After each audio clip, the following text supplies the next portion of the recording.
Hello students, आप सभी का स्वागत है हमारे चैनल पे। तो आज के इस वीडियो में हम देखने वाले हैं गॉस की प्रमेय की सहायता से कूलाम के नियम की उत्पत्ति। तो यहाँ पर सारे जो फिजिक्स का चैप्टर है, फिजिक्स के चैप्टर से हम स्टार्ट कर दिया है। तो फर्स्ट चैप्टर के जो है यहाँ पर गॉस की प्रमेय से गॉस की प्रमेय भी क्लियर कर चुकी हूँ मैं इसके पिछले वीडियो में। यदि आपने नहीं देखा है वीडियो तो डिस्क्रिप्शन बॉक्स में लिंक दी गई है, फटाफट से जाइए और देख लीजिए। तो जो गॉस की प्रमेय है उसी के आधार पे क्या करना है आपको, उसी की बेस में लेकर मतलब उसी का यूज करके कूलाम का नियम आपको व्युत्पन्न करना है, मतलब कूलाम के नियम को प्रूफ करना है। तो यहाँ पर आपको देखना है, क्वेश्चन सबसे पहले देख लेते हैं किस प्रकार से आपको पूछा जाता है। तो क्वेश्चन जो है उसको पूछने के तीन तरीके होते हैं। तो तीनों टाइप से क्वेश्चन पूछा जाता है। तो आपको तीनों जो फॉर्मेट है उस आधार पे बनना चाहिए कि क्वेश्चन यदि किसी भी टाइप से पूछ ले तो आपसे बनना चाहिए। तो सबसे पहला टाइप से जो पूछेगा वो सिंपल ही होगा, गॉस की प्रमेय से कूलाम के नियम की व्युत्पत्ति कीजिए। तो ये आपको एक क्वेश्चन बनेगा, गॉस के प्रमेय से कूलाम के नियम की व्युत्पत्ति कीजिए, फर्स्ट टाइप से बन जाएगा। इसी के आधार पे दूसरा बन सकता है, गॉस का प्रमेय लिखिए, जो कि मैं पिछले वीडियो में बता चुकी हूँ कैसे लिखना है। और इसके द्वारा यानी कि गॉस की प्रमेय के द्वारा ही कूलाम के नियम की व्युत्पन्न कीजिए, या इसका जो नियम है वो निगमित कीजिए। इस प्रकार से दो शब्दों में इसको पूछा जा सकता है। इसी प्रकार से तीसरा प्रकार क्या होगा, जो तीसरे टाइप से पूछा जाएगा, तो वो है गॉस की प्रमेय की सहायता से दो बिंदु आवेशों के मध्य लगने वाले बल के लिए व्यंजक ज्ञात कीजिए। मतलब बिंदु आवेशों के मध्य जो बल लगते हैं उनके लिए व्यंजक। तो इस प्रकार से यहाँ पर ये आपको ज्ञात करना है। तो यहाँ पर आवेशों की जरूरत होगी, जैसे Q1 Q2 हम तो आवेश गॉस की प्रमेय में लिए थे। इसी प्रकार से यहाँ पर ये प्रूफ करना। तो गॉस की प्रमेय की सहायता से ही बोला गया है, ना कि केवल कूलाम का नियम। तो सबसे पहले जरूरत क्या होगी, गॉस की प्रमेय की। तो अब आपका क्लियर हो गया है कि क्वेश्चन किस प्रकार से पूछा जाता है। तो जब भी एग्जाम में इस प्रकार से क्वेश्चन पूछे तो आपको डाउट नहीं होना है, क्वेश्चन को ध्यान से पढ़ना है और किस टाइप से क्वेश्चन पूछा गया उसी टाइप से इसका आंसर आपको लिखना है। तो सबसे पहले इसको समझ लेते हैं, चित्र के द्वारा आपको क्या दिया है। तो यहाँ पर आप जो बिंदु ओ है उसका पॉइंट सर्कल में बनाए, तो यहाँ पर जो बिंदु है ये बन गया। तो जो बिंदु ओ है, एक हमने इसको लेकर एक क्या बनाया, एक वृत्त, जो यहाँ पर पृष्ठ बोलेंगे इसको गॉसीय पृष्ठ। ये गॉस के क्षेत्र के अंतर्गत है तो ये गॉसीय पृष्ठ कहलाता है। तो बिंदु ओ पर कौन सा आवेश माना हमने, क्यू आवेश। इसी थे बिंदु ओ से आर दूरी पर हमने क्या लिया है, एक बिंदु पी लिया है। और बिंदु ओ को केंद्र मानकर एक गोला खींचा गया। तो ये गोला क्या है, बिंदु पी से होकर जाता है। जैसे हम कोई चीज लेते हैं तो किससे होकर जाती है, कोई बिंदु से, उसी प्रकार से बिंदु पी से होकर जा रही है। और यह गोला क्या कहलाता है, जो ये गोला ये गॉसीय पृष्ठ। इसी प्रकार से यहाँ पर आपको गॉसीय पृष्ठ भी नजर आ रहा है। तो जो गुजरने वाला फ्लक्स है, विद्युत फ्लक्स यहाँ पर वो भी आपको नजर आ रहा है। तो ये जो क्षेत्रीय फ्लक्स है इस प्रकार से रहते हैं। तो चित्र आपको यहाँ पर नोट कर लेना है। इसका जो केंद्र बिंदु वो है, इस पे वैसे यहाँ से 8 दूरी पर बिंदु पी है जिससे होकर ये गोला जा रहा है।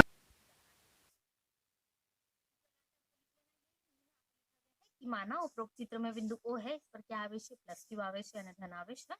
और बिंदु ओ से ही आर दूरी पर, यहाँ पर ओ से आर दूरी पर कौन सा बिंदु है, एक बिंदु पी है। और बिंदु ओ को ही केंद्र मानकर एक गोला खींचते हैं। यह गोला बिंदु पी से होकर जाता है, जैसा कि यहाँ पर हमने देखा भी। और ये क्या कहलाता है, सारा का सारा ये गॉसीय पृष्ठ कहलाता है। इस प्रकार से आपको लिख देना। अब हम जानते हैं कि गॉसीय पृष्ठ से गुजरने वाला संपूर्ण विद्युत फ्लक्स, यदि ये पूरा गॉसीय पृष्ठ है, यहाँ से कोई विद्युत फ्लक्स होकर जाए तो इस प्रकार से जैसे जा रहा है, तो इसके लिए कैसे फॉर्मूला बनेंगे, तो विद्युत फ्लक्स को हम फाई से दर्शाते हैं, फाई ई से। तो फाई ई बराबरी से होगा, इस प्रकार से आपको समाकलन ई डीएस, मतलब यहाँ पर ई विद्युत क्षेत्र की तीव्रता और डीएस क्या है, इसका पृष्ठ है जो गॉसीय पृष्ठ यहाँ पर गुजर रहा है। तो विद्युत फ्लक्स के लिए आपको इस प्रकार से फॉर्मूला तैयार करना है। अब यहाँ पर जो डीएस है इसके घटक में है। तो यहाँ पर किस प्रकार से, जब हमने प्रमेय पढ़ी तब उसमें देखा था हमने लंबवत और अनुदिश दोनों घटक। तो यहाँ पर हम घटक को लेते हैं डीएस कॉस थीटा के रूप में।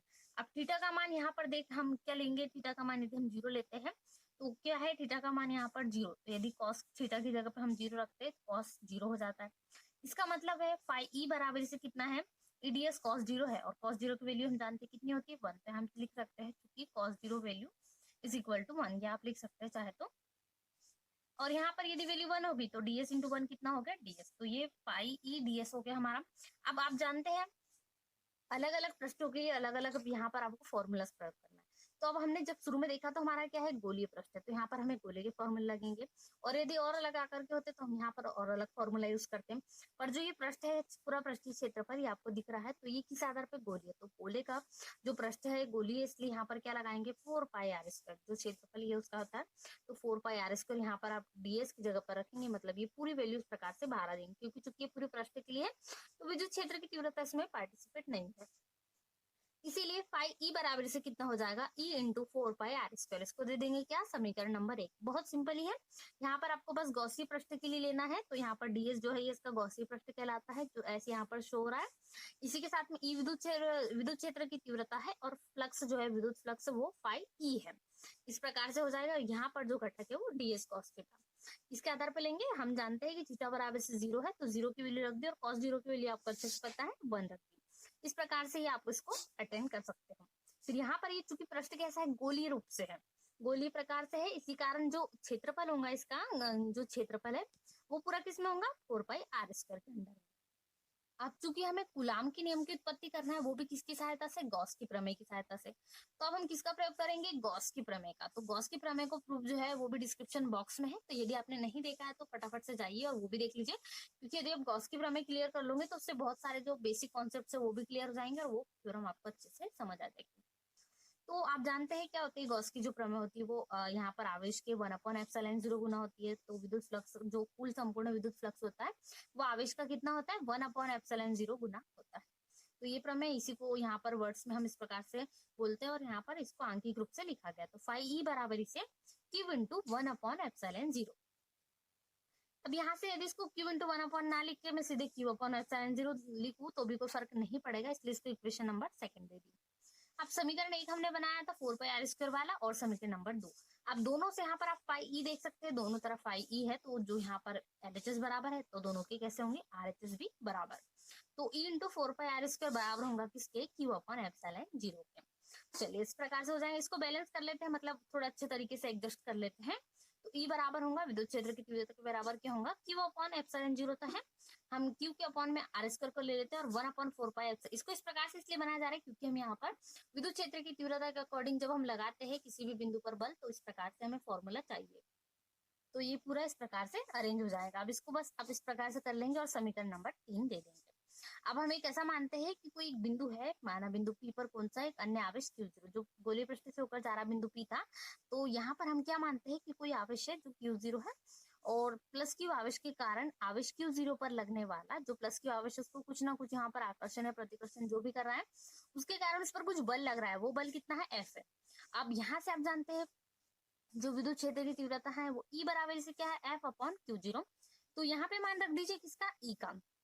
ये सब क्यों हो रहा है, क्योंकि हमने क्या माना है, एक अन्य आवेश ले लिया है Q0, बिंदु P पर मान लिया है, और इसके पहले हमने जो बिंदु O है उस पर प्लस Q आवेश माना था। तो दोनों अलग अलग आवेश हो गए। तो ये आवेश के कारण सब कुछ यहाँ पर हम इस प्रकार से इसको ले रहे हैं। इसको समीकरण नंबर 4 दे दीजिए। समीकरण 3 से आप E का मान देख रहे हैं 1/4πε0 Q/R²। तो यहाँ पर E का मान रख दिया, और F/Q0 जैसा का वैसा। अब इसको अरेंज कर सकते हैं हम इक्वेशन को इस प्रकार से। तो जो Q है इसी के साथ हमें कौन सा आवेश मिल रहा है, Q0।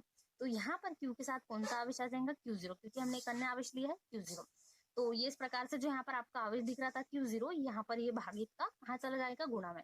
तो Q अकेला क्या बचेगा, केवल F। तो F किसके बराबर हो गया, 1/4πε0 Q इंटू Q0, क्योंकि हमने यहाँ पर क्या लिया था, Q0 एक अन्य आवेश वो लिया था, इस कारण यहाँ पर Q0 का जो है वो गुणे में चले जाएगा। तो F बराबर जैसे क्या निकल गया, 1/4πε0 Q into Q0 upon R² is equal to F, मतलब बल के बराबर। तो अब आप अच्छे से जानते हैं किसका नियम है, कूलाम का नियम। कूलाम का नियम में हम देख चुके इसके पहले। तो जो F is equal to 1/4πε0 Q into Q0 upon R², यही क्या कहलाता है, कूलाम का नियम। यहाँ पर Q1 Q2 भी ले सकते हैं, तो भी इसमें कोई फर्क नहीं पड़ेगा। आप अपने अनुसार जो आवेश है उसको ले सकते हैं। मान यहाँ पर आवेश के लिए आप कुछ भी ले सकते हैं, Q1 Q2 जो भी आपको अच्छे लगे वो यहाँ पर ले सकते हैं। तो ये बहुत सरल तरीके से गॉस की प्रमेय की सहायता से कूलाम के नियम की व्युत्पत्ति आज के इस वीडियो में हमने देखी। और ऐसे ही वीडियो के लिए सबसे पहले चैनल को सब्सक्राइब कर लीजिए, वीडियो को लाइक कर दीजिए, दोस्तों में ज्यादा से ज्यादा वीडियो को शेयर कर दीजिए, ताकि आपके सभी फ्रेंड्स की भी हेल्प हो सके। साथ ही बेल आइकन भी प्रेस कर सकते हैं, ताकि आने वाले वीडियो की नोटिफिकेशन सबसे पहले आपको मिल सके। तो यहाँ से जो गॉस की प्रमेय थी वो पूरी क्लियर, यहाँ पर उसकी सहायता से कूलाम के नियम का बहुत बार क्वेश्चन पूछा जाता है, तो ये आपको रेडी कर लेना है। और ये चैप्टर फर्स्ट का था, तो यहाँ पर हमारा जो चैप्टर फर्स्ट है वही कंटिन्यू कर रहे हैं। इसके पहले भी बहुत सारे टॉपिक्स जो है चैप्टर फर्स्ट के वो अपलोड हो चुके हैं। उसकी प्लेलिस्ट की लिंक भी मैं आपको दे दूंगी, जिससे कि आप सारे वीडियो को अटेंड कर सके। तो यदि अभी तक आपने वीडियो को लाइक नहीं करा है तो जल्दी से वीडियो को लाइक भी कर दीजिए, और दोस्तों में अपने दोस्तों के ग्रुप्स में भी जल्दी से शेयर भी कर दीजिए। सारे ऐसे ही हेलो वीडियोस के लिए स्टूडेंट्स, सबसे आप पहले सभी का चैनल को स्वागत है सब्सक्राइब हमारे कर चैनल लीजिए पे। ताकि तो सारे आज के इस आपको वीडियो में लेटेस्ट हम देखने वीडियोस मिल वाले हैं सके, गॉस की सारे प्रमेय की सिलेबस वाइज। सहायता चैप्टर से फर्स्ट गुलाम पार्ट के इस नियम वीडियो में की हमने उत्पत्ति। देखा, तो तो मिलते हैं ऐसे यहाँ नए पर वीडियो में। सारे जो वीडियो